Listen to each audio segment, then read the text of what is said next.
In Kenya, one person was killed and at least 200 others were injured during nationwide anti-tax bill protests on Thursday.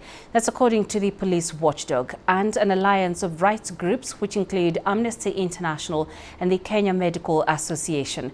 They said the presence of spent cartridges implied the use of live ammunition, adding that over 100 protesters had been arrested across the country. On Friday, the Independent Policing Oversight Authority said it had documented the death of a man allegedly shot by police. A police report said he died during hospital treatment to a thigh wound. For the upcoming protests, I would like to plead with the police. They are parents just as we are. The pain we are feeling is the same as what they would feel. I won't take revenge. I will let God fight for me. And it's really shocking to learn that we are living in a country where youth are losing their lives for merely exercising their constitutional rights. And they were doing so peaceably. They were not armed. As everyone saw, this was one of the most peaceful processions we've ever seen in this country. And despite that, the police had the guts to use excessive force and kill innocent youth.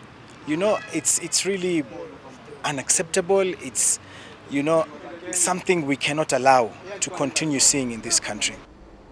Meanwhile, relative calm returned to Kenya's major towns and cities on Friday following the protests over the controversial finance bill. The demonstrators say the planned taxes will hit them hard during an already crippling cost of living crisis.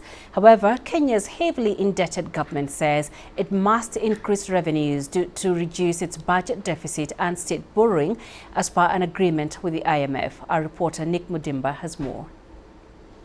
Today it's rather a silent day compared to yesterday because there's nothing happening in the streets of Nairobi and of course other towns outside Nairobi.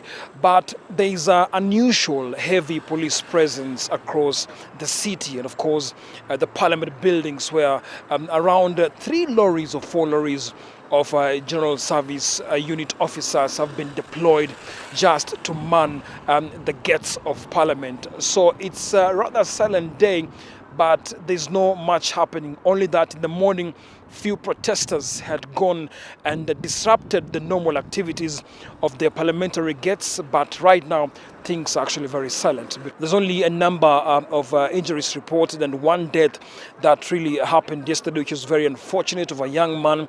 But today, what is happening in Parliament is basically a situation whereby the parliamentarians are now trying to gather what they did yesterday. So the finance bill, as it is right now, after yesterday's second reading, now next week on Tuesday, we'll be having a situation whereby now parliamentarians will be debating on each clause to make sure that indeed they are at par in terms of agreements, in terms of now coming together to augur well with the decisions that the second round actually transpired. But this will be a very sensitive stage whereby most of them will be trying to debate those contentious clauses that is making the protests even more bigger in the country, because these are the clauses. For example, now many people feel like the fuel prices that has been proposed to be hiked in the country is unfair to many motorists, unfair to the country, because already life is very hard for many residents here in Kenya.